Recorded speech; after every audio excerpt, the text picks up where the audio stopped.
que pressupõe essa disciplina é leitura, tá? Eu preciso que vocês leiam bastante, mas eu preciso que vocês leiam e parem um pouquinho na leitura e tentem elaborar o que vocês entenderam.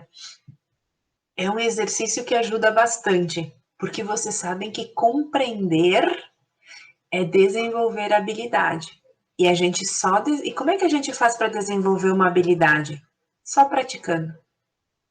Por exemplo, ó, vamos trazer para coisas práticas. Como é que vocês aprenderam a andar de bicicleta? Ou como é que vocês aprenderam a dirigir?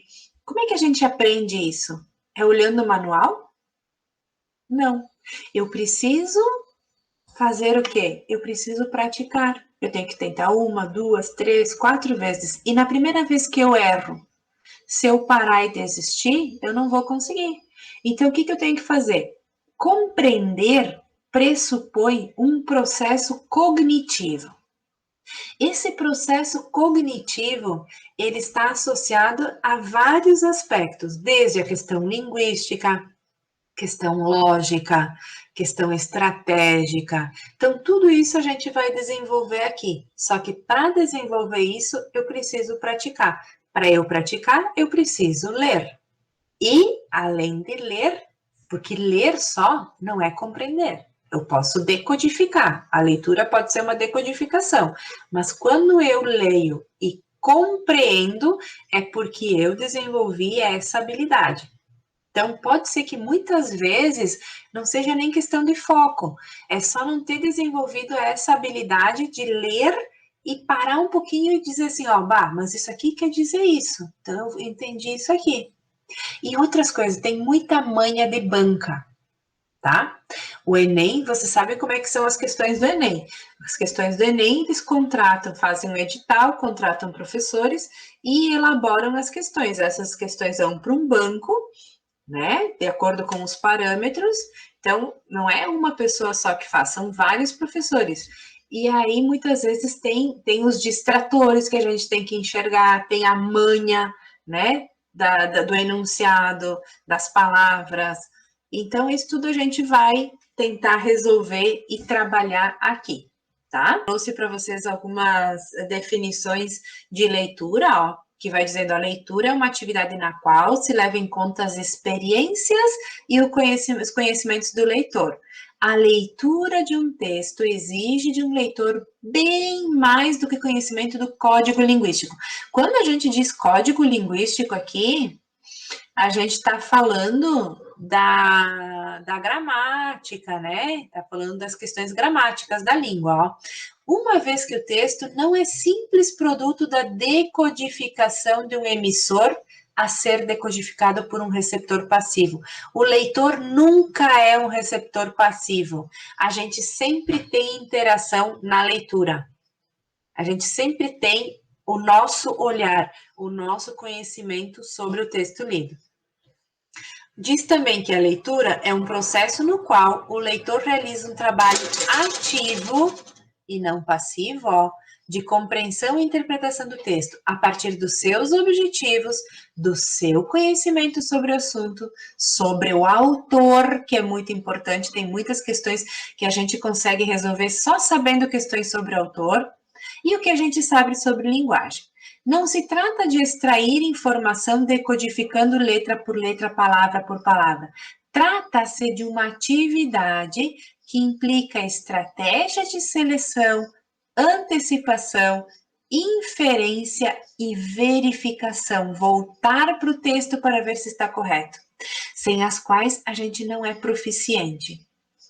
É o uso desses procedimentos que possibilita controlar o que vai sendo lido, permitindo tomar decisões diante de dificuldades de compreensão, avançar na busca de esclarecimentos, validar no texto suposições feitas.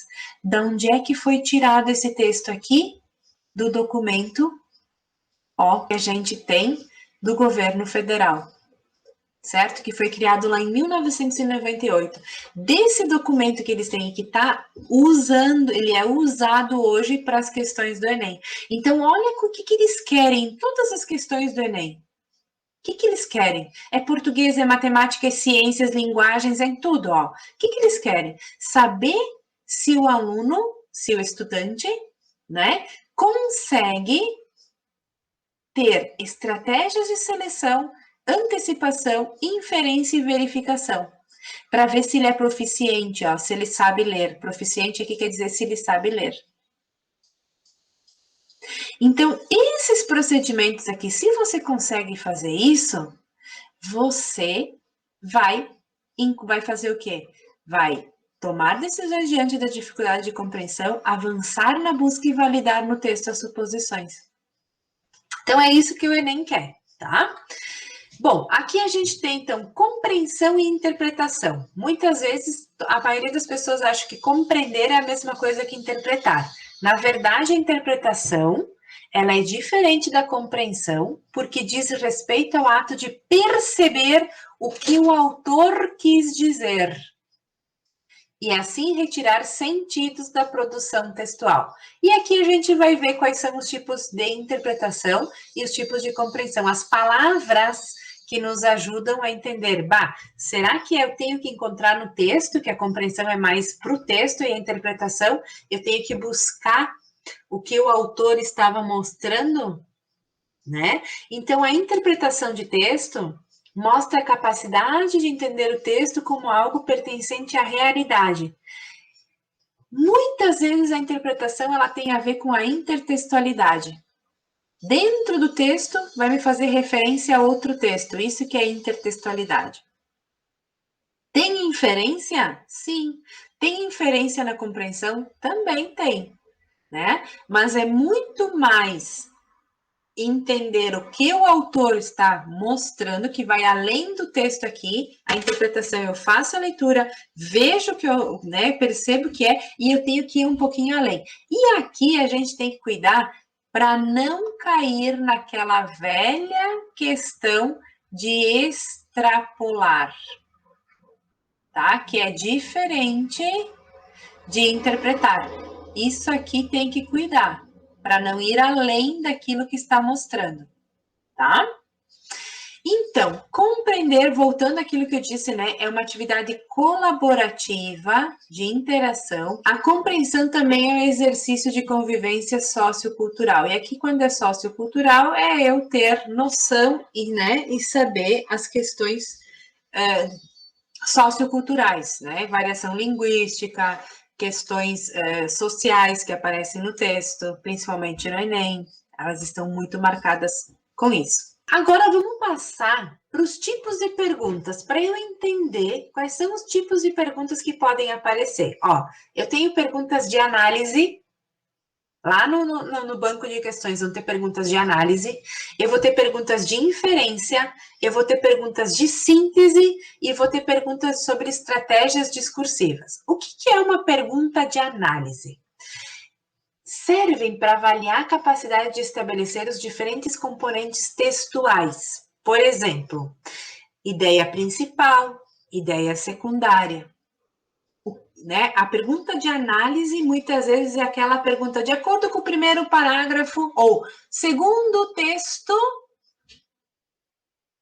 podemos compreender que, segundo o autor, podemos compreender que, uma pergunta de análise de uma ideia principal. O que é uma pergunta de inferência? Ela serve para encontrar uma formação implícita, ela não está dita ali. Não está literal dita aí, no parágrafo ou no texto. A inferência, ela está baseada na informação do texto e não em conhecimento prévio ou na hipótese. Porque se a minha resposta de inferência, eu estou inferindo, com o meu conhecimento, eu corro o risco de extrapolar. Então, para eu encontrar essa formação implícita, eu tenho que compreender, mais que compreender, a pergunta de inferência, eu tenho que compreender mais, eu tenho que buscar nas informações do texto o que está implícito. Por isso que isso aqui, a interpretação, ela tem outro nível, ela é além da compreensão. O que é uma pergunta de síntese? São as perguntas que é necessário resumir toda a informação do parágrafo ou do texto. Então, eu preciso sintetizar, eu preciso ler aquilo e desenvolver a habilidade de resumir a síntese, né? A síntese, a palavra de síntese aqui é resumo. A análise, ela é mais pontual, a síntese, ela é mais global. E o que são perguntas sobre estratégias discursivas? Ó, entendam aqui discursiva como tipo, como texto, tá? Como texto, a mesma coisa. Ó. Para essas perguntas é necessário conhecer a estrutura verbal, os tipos de texto, registro de fala, ou seja, o que está mostrando essa estratégia discursiva? Vocês já viram aquele tipo de questão? Vocês sabem que no Enem aparece, por exemplo, uma notícia, um texto informativo, aparece uma charge, uma tirinha, uma letra de música, uma publicidade, uma receita, tá? Para cada tipo de texto, eu tenho um registro de fala, certo? Então, se eu consigo reconhecer esse tipo de texto e eu sei qual é a estrutura verbal, por exemplo, a estrutura verbal que eu vou usar num conto não vai ser a mesma da receita. Então, se eu tenho esse conhecimento, eu vou conseguir resolver as questões de maneira mais fácil. E se eu sei que tipo de pergunta é, eu também consigo resolver e acertar mais.